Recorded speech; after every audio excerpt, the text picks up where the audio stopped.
would have if you had wrote it yourself, and then you read through it, and then you still edit it to be in your own voice. You literally spend just as much, if not more time, just writing it yourself. But no. So because sometimes conceptually, it's nice to have the ideas, just like you were talking about. What are the starting points? How do you prompt me to get going and make something make sense? Yeah, for sure. Like, give me the tools, and then I'll figure out how I want to use them. Right. But I use prompts that more like, okay, that sounded too nice. Can you make it sound more dickish? Yeah, absolutely. I got one funny thing that just came to my mind about how wordy it is and how it uses words we don't use. And I had a friend come into my office, and he had used ChatGPT for a project, and he's like, I don't know what this word is. And I'm like, what word is? He's like, epitome. And I'm like, no, oh, that's so epitome? funny. I'm like, let me see how it's spelled. So he shows me. I'm like, you mean epitome? Who's ever spelled epitome? Like, that's how it's spelled, but who's ever actually written that down? So I'm like, yeah, that's your Chat GPT for you. Oh my goodness, that's so funny. So yeah, I just used it yesterday to help my 5-year-old come up with a summer bucket list. Awesome. Yeah, I had it write me a list of 100 things to do in the summer with a 5-year-old that's age appropriate, and then we went through the list, and she picked which things that she liked. Beautiful. Yeah. That is really cool, actually. That's especially when we're using it for ways to become better parents, better professionals, better educators, better researchers, healthier, more maybe a little bit more prudent and fiscally responsible in our shopping. Those are fantastic ways. Cancer research, having it go out and try to find derivatives of certain formulas to come out with more. All of those are great. Right. But unfortunately, we live in a world where scam pays. Yes. And the more human AI gets, the scarier it's going to be. Absolutely. Yeah, for somebody's sure. influencing it. Somebody's telling it what to say and what to put in there. So. And the craziest thing is, like, all of those things that we just mentioned using it for, like, doesn't even scratch the surface of its full capabilities either. No. I don't know if either of you guys saw, about 6-7 months ago, I found this tool that will make an artificial face of me. See that. And the first time I did it, it was kind of like really robotic, and the eyes were doing these weird swirls. Second time I did it, it sampled my voice, because I have hours and hours and hours of like podcast stuff. It sampled my voice. It wrote a script, created a voiceover as if it were me, and synced it to a video that looked eerily accurate. It's not perfect, but eerily accurate. And if you think about it, we're all kind of primed. Being on the radio for a couple hours every week, we're giving AI machines our voice. Yeah. Deep fake. That's what they call it, a deep fake, where somebody could use your likeness and your voice and your image and use it for nefarious purposes. I could see criminals down the road doing that to real estate agents, lenders, attorneys, where, they make a video telling a client, hey, do this, do that, and I mean, it's heading that way, I believe, for these criminals. So buyer beware. And you know what? In all of the coaching and trainings that we're doing now, they're telling agents, make those videos. Text your client a video. You go to a listing appointment, say, hey, Bob and Marcy, it was great meeting you, and, send and blah, blah, blah. So if the consumers start getting used to getting those videos from us, how easy is it to swap that out with fakes? That's just frightening. Interesting. Yeah, absolutely. Okay. Enough solving the world's problems in technology. We're going to get, because we're like only 18 minutes behind, we're going to get started with the Market Minute. Or not. Oh. And see, that was AI's fault. It wasn't my fault. It wasn't. It hurt us.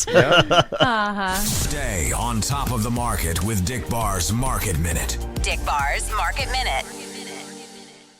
Here we are with this week's Market Minute. We're seeing a little bit of an inventory starting to build up, something we haven't seen in probably since October of last year.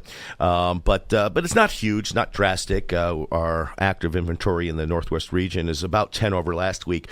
We have 148 active homes on the market, 42 new listings this week, which is slightly down from the prior week of 56. 69 homes have gone under contract this past week compared to 44 the prior week. 173 have gone under contract in the past 30 days compared to 117 the month prior. Days on market average is still low. 17 days on market with a 0.7 month supply of inventory. Lowest sold home in the past 30 days is 128,000 with 1.1 million on the high end. Highest active is still sitting there with 4.9 million and a median home price of 366,000.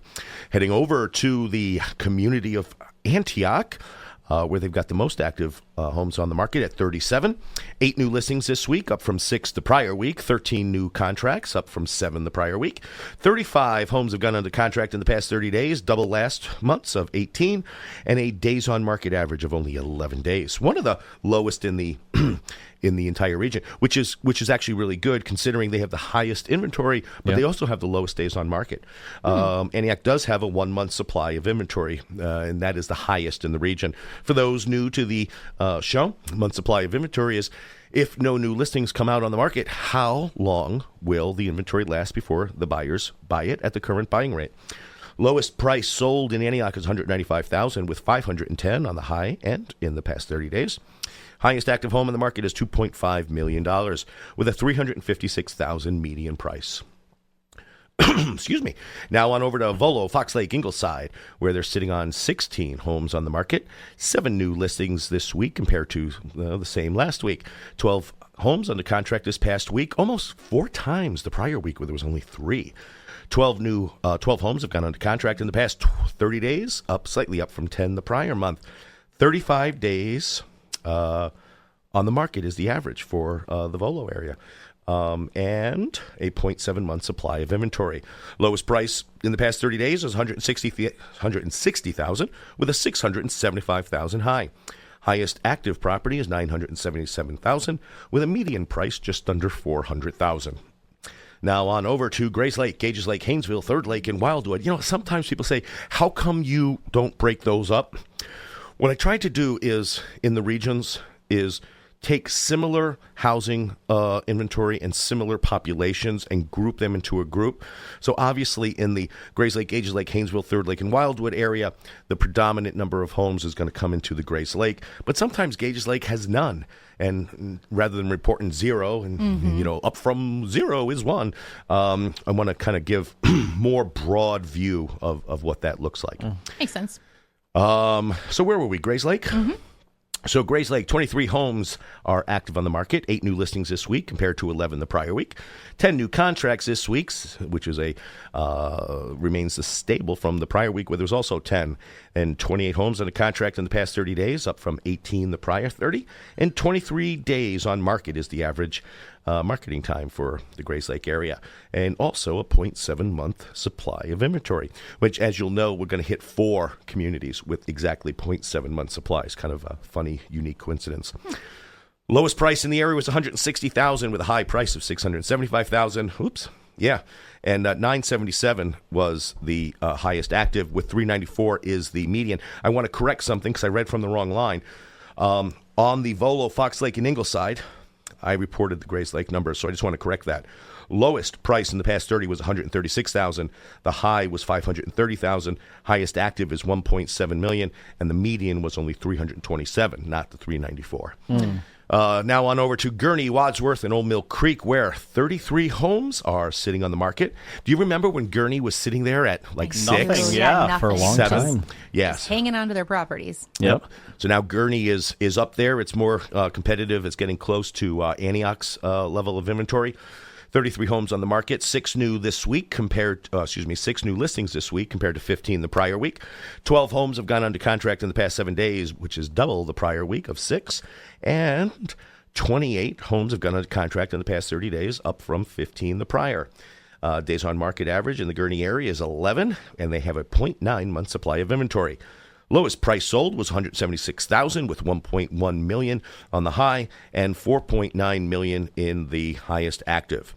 The median price in the Gurnee area is $435,000. Now on over to our backyard of Lindenhurst and Lake Villa, where we're sitting on 29 active listings. That's up. That's up quite a bit. 8 new listings this week compared to 6 the prior week. Only 9 homes have gone under contract this past 7 days. The past 30 days have seen 28 contracts, which was slightly up from the prior 30 with 24. And the days on market average in Lindenhurst and Lake Villa is 12 days, with a month supply inventory 0.7. Lowest priced home sold was $128,000 with a high of $700,000 and the highest active price of $4.5 million. Median home price is $370,000. Now on to the Round Lake area where they're sitting on only 10 active properties. And from a population standpoint, the number of homes available per capita is very low. It's also the lowest in the area at only 10. But based on the population, that's extremely low. Only 5 new listings this week, which is down from 11 the prior week. 13 homes have gone under contract in the past 7 compared to 10 the prior week. And 36 homes, the highest in the region, 36 homes have gone under contract in the past 30 days, and which was up from the prior month's 26.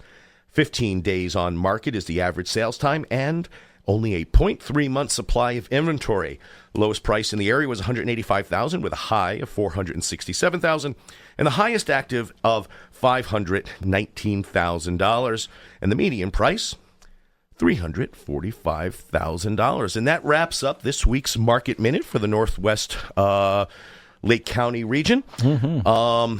The only surprises, guys, that I'm seeing here is the inventory is growing. However, the days on market average is not. Yeah. Mm-hmm. But it's not a complete mystery, because to be included in the days on market average, you have to be under contract. So even if inventory is climbing, that won't be figured into the days on market average until it goes under contract. School's out is what I'm hearing. School's out, absolutely. Yeah, so when sellers come to me and say, hey, when's the best time to list? I give them, there's several key moments throughout the year. There's a first part of the market, which comes in February, March. Then the second part of the market comes in April, May. And how good that market is will depend on how the February, March market was. But I always warn, July 15th, almost like clockwork every year, is the cutoff. You want to be under contract before July 15th. But some years, for some unknown reason, Memorial Day is the cutoff. Yeah. And that the market will kind of slink after Memorial Day. But it's almost impossible to predict, well, at least from what I know. If you go to a psychic, they might be able to predict it. That seems early. It is early. Wow. Yeah. Yeah. But sometimes it happens, and we don't really, I don't really know why, but I'm starting to feel on the higher end of the market, we're starting to see a little bit of a slowdown. We're starting to see the pickup rate is slowing down a little bit.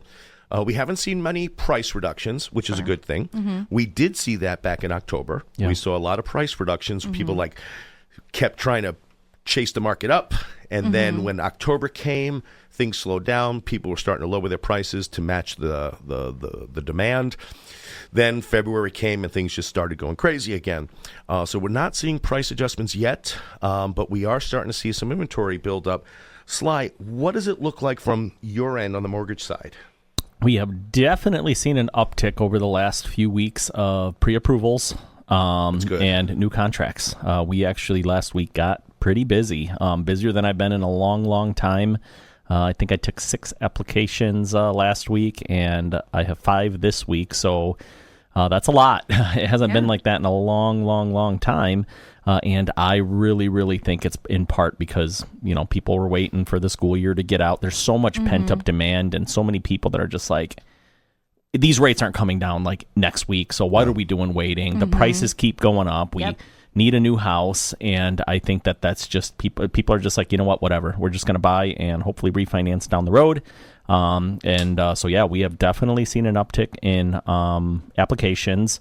And Dick, I wonder if it has, going back to what you just mentioned about the cutoff, right? Because it's everything's like if the days on the market are longer, like 45 or 60 days or more than that, right? Like if you get your house on the market now in May, 60 days from now is already July, right?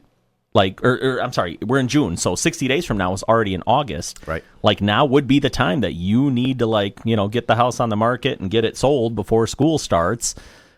So I don't know. It's just one of those things I think that affects. I think with a 30 to 45 day market time based on market average, then yes, I would agree with that.